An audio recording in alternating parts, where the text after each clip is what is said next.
juga mungkin sudah tahu dan paham lah ya kejanggalan yang menyebabkan banyak kegaduhan jadinya di negara kita ini. Sebenarnya bahkan belakangan kita ketahui Pak Rudiana pun katanya sudah tidak terlihat ya susah ditemui. Ini kita butuhkan sebenarnya ya bagaimana supaya jelas perkara ini.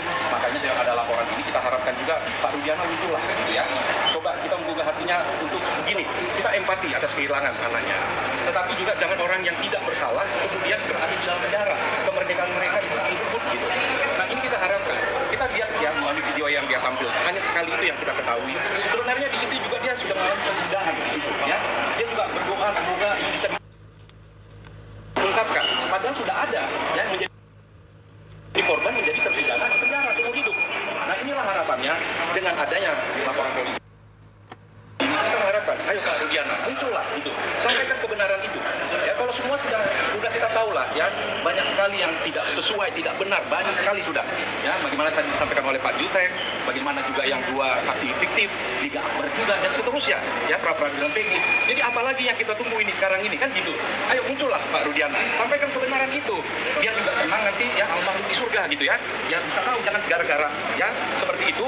Jadi overaktif nih sebenarnya kan. Ya wajar mungkin karena ketika anaknya mengalami kejadian seperti itu. Tapi kalau sudah mengetahui ini tidak benar, kita mengharapkan sampaikan kejujuran itu. Kasihan ini para keluarga terpidana, para terpidana, mereka ini ingin kembali ya merdeka, ya tidak di dalam penjara. Jadi itu yang kami harapkan. Ya kalau tidak ini laporan akan jalan terus ya Pak Rudiana harus mempertanggungjawabkan itu.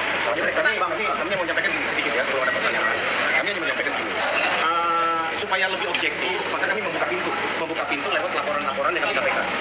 Kalau menurut kami dari tim kuasa hukum, bahwa proses ini dimulai dari tahun 2016 kan menurut kami sudah mau dibilang cacat, formil dan lain banyak hal yang kita sampaikan. Diragukan lah, kan gitu kan hasilnya. Walaupun sudah inkrah secara hukum, ya secara faktanya inkrah.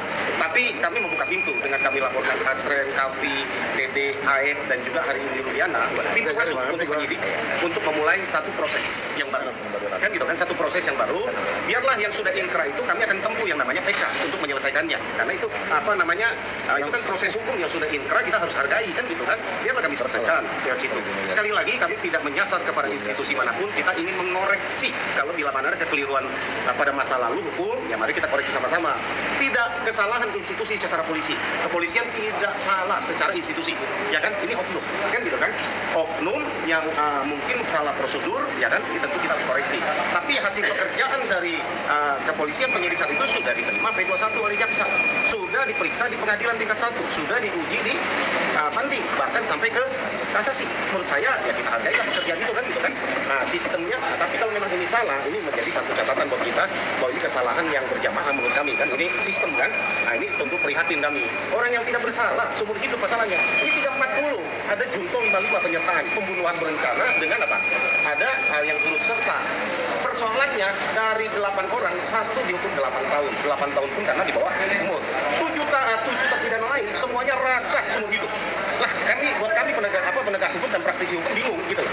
Seharusnya yang paling berat itu adalah otak pelaku yang paling sadis, ya kan? Ini semua dipukul rata. Ini kan pertanyaan kami, di mana unsur keadilan yang 2016 itu, kan gitu kan? Ini pertanyaan-pertanyaan ini loh. Kalaupun iya terjadi peristiwa itu ya, kan gitu kan? Ini kan sungguh apa ya? Miris buat kami. Mereka kalau tidak kita tolong, mereka akan sampai mati ada di mana? Penjara. Karena tidak dapat remisi, tidak dapatkan keringanan apapun, gitu kan gitu kan? Gerasi mereka sudah pernah lakukan, walaupun oleh karena iba dari siapa? Dari petugas lapas, mereka ikuti segala jalan karena kurang pengetahuan mereka.